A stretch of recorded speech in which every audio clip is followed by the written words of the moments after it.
Addition by subtraction equals living life without limits. Heal to create abundance through self-accountability, self-acceptance, and responsibility.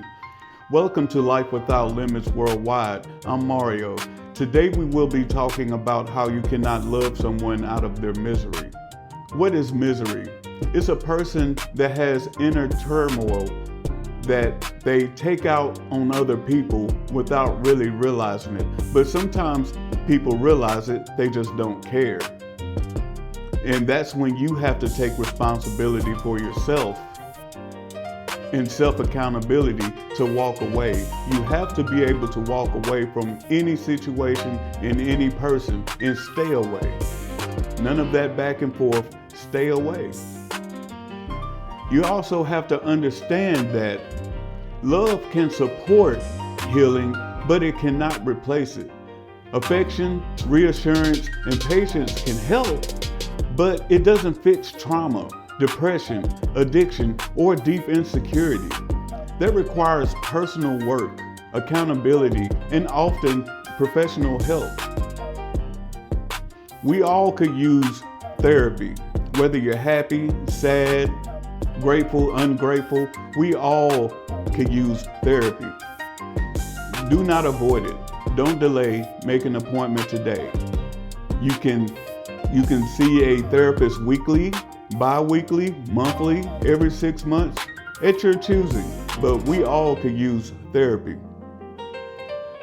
And please, in the comments, tell me about your experiences dealing with a miserable person. Tell me about your relationships with miserable people. And how did you deal with it? How did you escape it? And if you don't mind, please like and subscribe to Life Without Limits Worldwide for more content like this, because it will be coming steadily from this point forward. And, we need to understand that misery is an internal pattern. It's not an external problem. If someone believes they're unworthy or unsafe or doomed, no amount of love is going to overwrite that belief. If you try to, they will just reject it, question it, or just outright sabotage it. And it's because it goes against their self-image. There's nothing you can do for someone's self-image. It takes a lot of work to work on that yourself. You have to be looking out for yourself. You can't do someone else's work, which leads me to my next point, that you cannot, and I repeat, you cannot do someone else's emotional labor. Healing requires active participation, self-reflection, and boundaries. It requires uncomfortable growth. You can't think, feel, or change anyone, no matter how much you care. It's a personal job. You can't change anyone. You will make yourself miserable trying to change someone, trying to make someone see things in a healthy manner. Love without self-work turns into dependency. When a person becomes the source of stability, the relationship turns into a caretaker, patient type of dynamic, and not a partner and partner dynamic. And when it turns into a patient caretaker type deal, it just breeds resentment, burnout, and quite frankly, a loss of attraction. I personally have experienced that, where I just lose attraction for a person because I was constantly having to be their therapist. While I agree that we all, when we're in a relationship, we can, we have to be each other's confidant. But when it's like steady and constant, day in, day out, I'm having to be a therapist, that's not healthy for me. That drains my energy. I will be a crutch, but I cannot carry you day in, day out, every single day for the rest of my life. No, I refuse. And you should too. One thing about miserable people that we also have to understand is that miserable people seek out what is familiar. They gravitate towards what is familiar. Have you noticed that you date the same people in different bodies? Check yourself, because that's a miserable thing to do. Why do miserable people gravitate towards situations that they know is going to hurt them? They know what's down the road, but yet they choose that road anyway, only because it's familiar. It's all they know. If a miserable person rejects you, that's a good sign that you are at peace with yourself. And they don't know how to handle that. They don't know how to respond to that. That feels boring to them. It's uncomfortable. And a lot of times they will push it away. Take that as a blessing, because essentially that's what it is.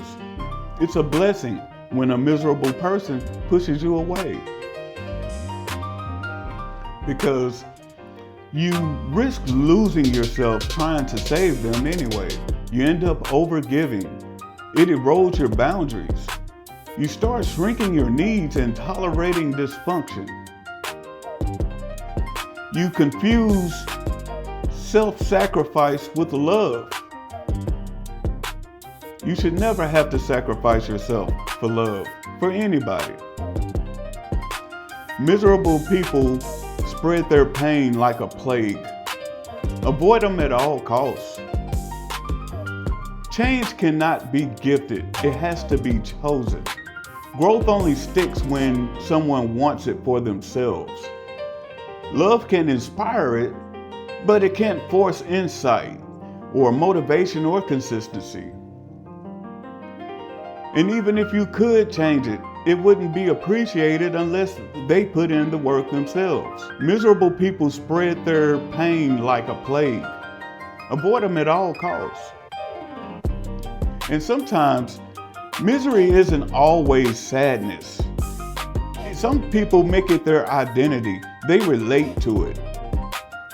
It becomes who they are. Someone who hasn't learned to face their emotions will avoid closeness. They will shut down and disappear even when they know you love them. When they know you care for them, they will shut down. It's unfamiliar. They don't know how to take it. Maybe never even seen it before.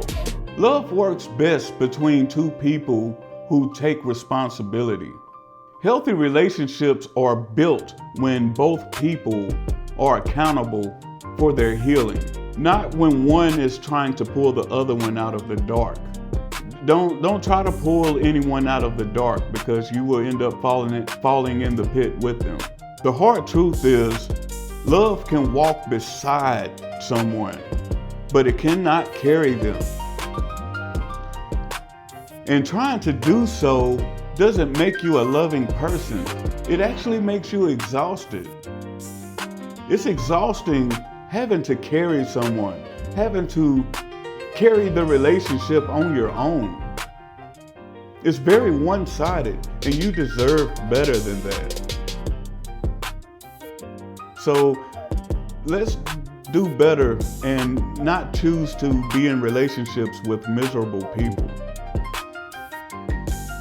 Now, if you feel like you received anything from this episode, please hit that like and subscribe buttons. And in the comments, tell me your experiences being in a relationship with miserable people. How did you escape? Until next time, peace and love.